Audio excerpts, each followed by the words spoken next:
और अब सीधे चल रहे उत्तराखंड की राजधानी देहरादून, जहां कांग्रेस महासचिव प्रियंका इस वक्त संबोधन दे रही हैं।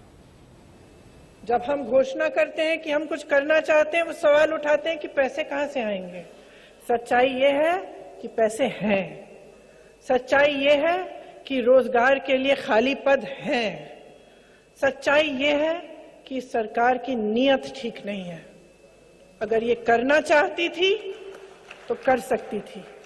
सच्चाई ये है कि आपको डबल इंजन की सरकार का वादा किया, लेकिन आज स्थिति इन्होंने ये बना दी है कि पेट्रोल डीजल इतना महंगा है, इनका ही इंजन ठप हो गया है।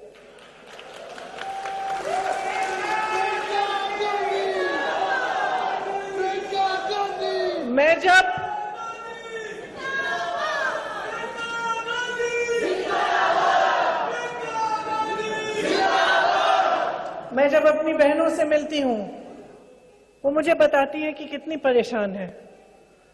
और इसीलिए जब आपने नारा आप कह रही थी लड़की हूं लड़ सकती हूं, तो क्यों आप खुश होती हैं इस नारे को सुन के?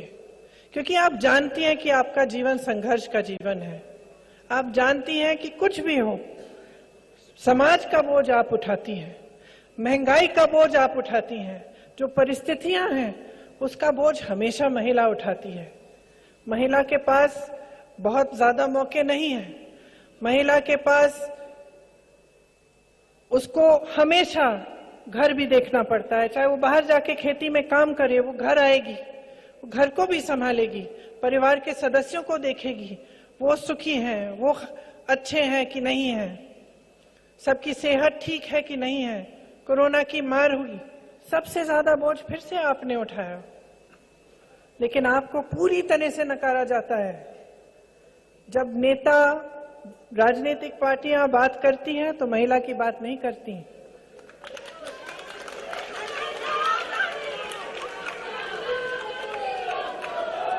क्या आपको मालूम है कि उत्तराखंड में हर 5 घंटे एक महिला के साथ अत्याचार होता है? हर 5 घंटे। जो पहाड़ी राज्य है, आपको मालूम है कि कितनी मुश्किल होती है स्वास्थ्य सेवाओं को मिलने की। जब आप बीमार पड़ती हैं, गर्भवती होती हैं, तो अक्सर आपको बहुत दूर जाना पड़ता है डॉक्टर से मिलने के लिए या अस्पताल से कोई सुविधा लेने के लिए। क्या किया इस सरकार ने आपके लिए? आपको मालूम होगा कि सबसे ज्यादा बेरोजगारी महिलाओं में ही है। यहाँ तमाम महिलाएं बेरोजगार हैं। आशा बहुएं, आंगनवाड़ी की महिलाएं, उनका मानदेय बढ़ाया भी नहीं गया। कितना समय हो गया है? साल हो गए हैं और उनका मानदेय वहीं का वहीं है। मैं जानती हूँ, उत्तर प्रदेश में काम करती हूँ, वहां आशा बहनें जो हैं, आंगनवाड़ी की बहनें जो हैं, खूब परेशान हैं, संघर्ष करती हैं। जब अपनी आवाज उठाती हैं तो पीटी जाती हैं, उनको जेल में डाला जाता है, उन पर रासुका की धाराएं लगाई जाती हैं। तो आप सोचिए कि कैसी सरकार चल रही है। हर जगह बेरोजगारी है, नौजवान बेरोजगार हैं। हम बेरोजगारी की बात नहीं कर रहे हैं चुनाव के समय। यहाँ के जो राजनीतिक दल हैं, जो सरकार चलाते हैं, क्या बात करते हैं? यहाँ आकर धर्म की बात करते हैं, जाति की बात करते हैं, रोजगार की बात नहीं करेंगे। ये आपको नहीं बताएंगे कि रोजगार कैसे दिलवाए हैं या कैसे दिलवाएंगे, कभी नहीं बताएंगे। ये नहीं बताएंगे कि पिछले 5 सालों में इन्होंने कितने रोजगार दिए, क्योंकि दिए ही नहीं, क्योंकि खाली पद पड़े हुए हैं। तो शिक्षा के बारे में, आपके लिए सुविधाओं के बारे में कौन सोच रहा है? ये सरकार का काम होता है। सरकार का काम है आपको सुरक्षित रखना और आपके जीवन को अच्छा बनाना।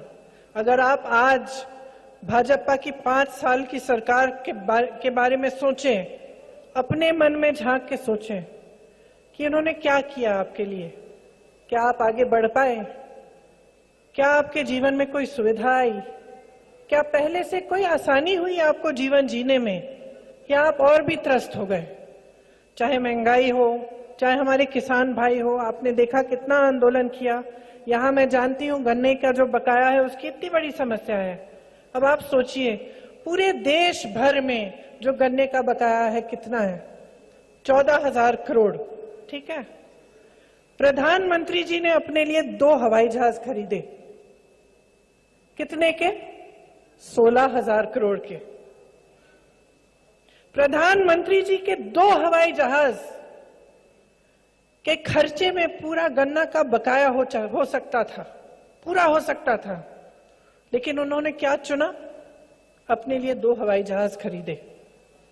लेकिन ये आप मीडिया में नहीं देखेंगे, क्योंकि उनकी आलोचना तो मीडिया में होती नहीं है, आप तक ये बातें पहुंचती नहीं है। आप जानते हैं कि किसानों को कितनी परेशानी है, कितना त्रस्त है। आज खाद नहीं मिलती है उनको, तमाम मुश्किलें हैं। पेट्रोल डीजल के दाम जो है इतने बढ़ गए हैं, उससे किसानों पर कितना असर पड़ता है। छोटा सा ब्रेक, जल्द हाजिर।